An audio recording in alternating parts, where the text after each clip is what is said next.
ಎಲ್ಲಿ ಹೋದ್ರಿ ಇವರಿಬ್ರು? ನಾಗು,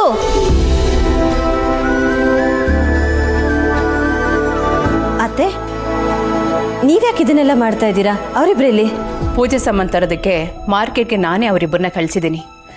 ಏನಾದರೂ ಬೇಕಿತ್ತ ಮಿಥಿಲಾ? ಹೌದು ಅತ್ತೆ, ಅಮ್ಮ ನೀವು ಊಟ ಕೊಡಬೇಕಿತ್ತು. ಒಂದು ನಿಮಿಷ ಕೊಟ್ಟೆ.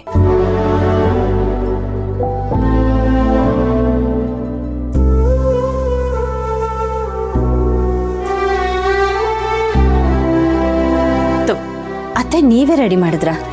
ನಾನಲ್ಲ, ಮಲ್ಲಿ. ಅವಳು ಯಾವ ಕೆಲಸನೂ ಅರ್ಧಕ್ಕೆ ಬಿಟ್ಟು ಹೋಗಲ್ಲ. ಕೆಲ್ಸದ ವಿಚಾರ ಅಂತ ಬಂದ್ರೆ ಸೇಮ್ ನಿನ್ನ ಹಾಗೆ ಇಂಥದ್ರಲ್ಲಿ ಕಮ್ಮಿ ಅಂತ ಬೆಟ್ ಮಾಡಿ ತೋರಿಸೋ ಹಾಗಿಲ್ಲ.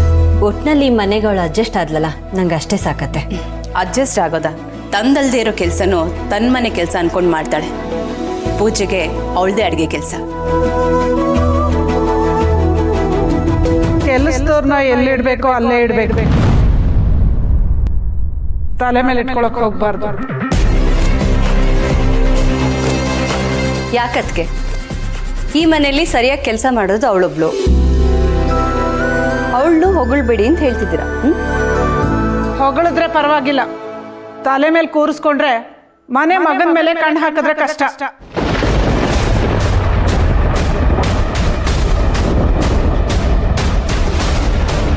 ಅತ್ತೆ ಏನ್ ಮಾತಾಡ್ತಿದ್ದೀರಾ? ನಿಜ ಮಿಥಿಲಾ, ನನ್ನ ಬುಕ್ಕಲ್ಲಿ ಇಂಥದ್ದು ಎಷ್ಟೋ ಕತೆಗಳನ್ನ ಬರೆದ್ಬಿಟ್ಟಿದ್ದೀನಿ. ಪಾಪದ ಹುಡುಗಿ ಥರ ಮನೆ ಸೇರ್ಕೊಳ್ಳೋದು, ಮನೆ ಹುಡುಗನ್ನ ಬುಟ್ಟಿಗೆ ಹಾಕೊಳ್ಳೋದು.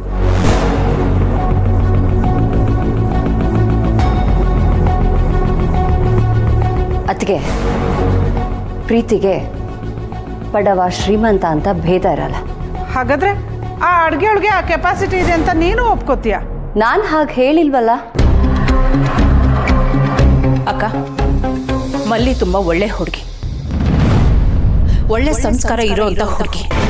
ನೀವು ಅವಳ ಬಗ್ಗೆ ತಪ್ಪಾಗಿ ತಿಳ್ಕೊಂಡಿದ್ದೀರಾ. ಮೊದಲೇ ವಿರಾಜು ಮದುವೆ ಬೇಡ ಅಂತ ಹೇಳಿದ್ದಾನೆ. ಇದೇ ಒಳ್ಳೆ ಚಾನ್ಸು ಅಂದ್ಕೊಂಡು ಆ ಕೆಲಸದ ಹುಡುಗಿ ನಿನ್ನ ಮಗನ ಹಾರಿಸ್ಕೊಂಡು ಹೋಗ್ಬಿಟ್ರೆ? ನೋಡು ವೈಜಯಂತಿ, ಈಗಿನ ಕಾಲದಲ್ಲಿ ಯಾರನ್ನು ನಂಬಕ್ಕಾಗಲ್ಲ. ಭವಾನಿ,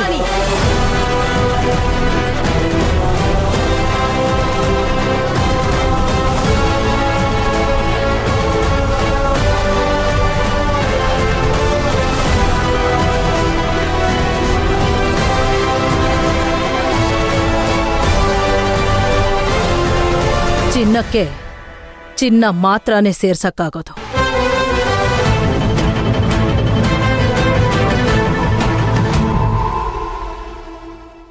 ನನ್ನ ಮೊಮ್ಮಗನ ಬಗ್ಗೆ ಕೇವಲವಾಗಿ ಮಾತಾಡಿದ್ರೆ ನಾನ್ ಸುಮ್ಮನೆ ಇರಲ್ಲ. ಅತ್ತೆ, ಅದು ವಯಸ್ಸಿಗೆ ಬಂದಿರೋ ಹುಡುಗಿ ಕೆಲ್ಸಕ್ಕಿದ್ದಾಳಲ್ವಾ, ಅವಳು ಎಲ್ಲಿ ಮನೆ ಹುಡುಗನ್ಗೆ ಮೋಡಿ ಮಾಡ್ಬಿಡ್ತಾಳೋ ಅನ್ನೋ ಭಯ ಅಷ್ಟೇ.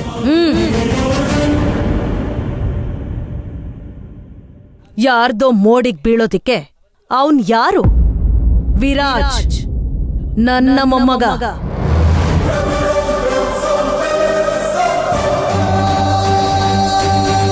ಅವನ್ ಬಗ್ಗೆ ಮತ್ತೆ ಮತ್ತೆ ನಾನ್ ಬಾಯ್ ಬಿಟ್ಟು ಹೇಳ್ಬೇಕಾ?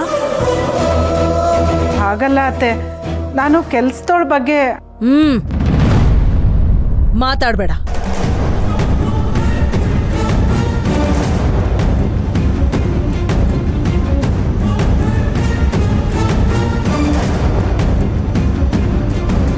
ನನ್ ವಿರಾಜ್ ಎಲ್ರ ತರ ಅಲ್ಲ. ಬುದ್ಧಿ ಇಲ್ದೆ ಯಾರ್ಯಾರ ಹಿಂದೆ ಬೀಳೋನು ಅಲ್ಲ.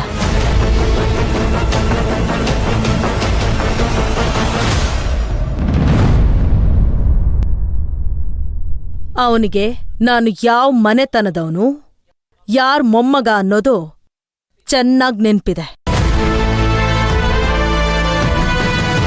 ಅವನಿಗೆ ಅಂತ ಒಂದ್ ಕ್ಲಾಸ್ ಇದೆ.